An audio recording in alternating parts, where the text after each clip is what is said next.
Hail, fellow travelers. Tim from Secret Fire Books here. Welcome to another Random Book Wednesday.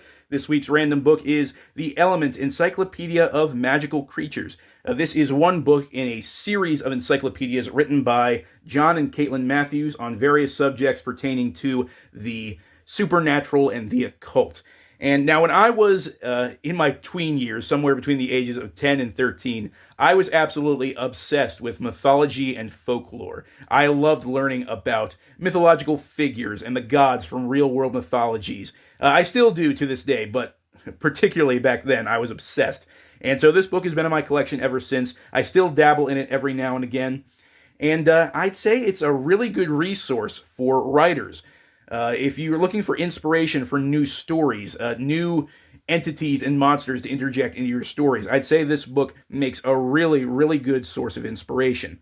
There's some really cool information in this book. As the title suggests, it is an encyclopedia. It's an alphabetized list of ghosts and ghouls and dragons and goblins and trolls and fairies and spirits and all that good stuff.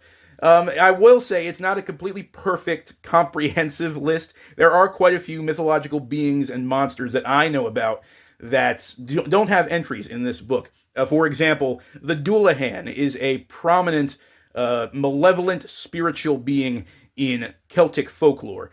And in fact, I actually wrote one of my novellas, Salamander Shall Kindle, around that particular bit of Celtic mythology. But it does not have an entry in this book. So it can be kind of disappointing when you're looking up a very specific monster or ghoul or something like that, and it doesn't have an entry on it. But the entries it does have are really, really great. It lists a lot of different animals, just regular real-world animals.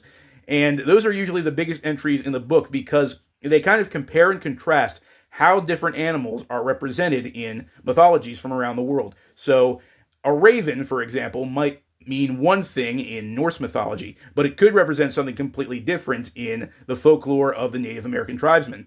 And so you get some really cool bits of information in this book. Some of the entries actually kind of surprised me. I bookmarked their entry on the orc, and I'll go ahead and read it to you. It may surprise many people to know that the orc did not originate in J.R.R. Tolkien's The Lord of the Rings. Prior to this, they were mentioned by the prophetic poet William Blake, who described them as servants of the devil. However, they have an even earlier incarnation in the classical world, where they are discussed by the Roman naturalist Pliny the Elder, who says that the orc is a natural enemy of the whale, and he describes them as an enormous mass of flesh armed with teeth. One of these creatures was seen at Ostia during the reign of Emperor Claudius, when it gorged itself on a cargo of hides that had fallen overboard one of the emperor's ships. Later, the Saxons refer to orcs as powerful spirits of the earth. They appear again in Orastio's epic medieval poem Orlando Furioso, as the beast in an episode which follows the story of Perseus and Andromeda. Here, the hero Rogero saves the fair Angelica from certain death at the mercy of an orc. Yet with his spear in hand, though not in rest, the ugly orc upon the brow he strake. I call him orc because I know no beast, nor fish from whence comparison to take. His head and teeth were like a boar, the rest a mass of which I know not what to make.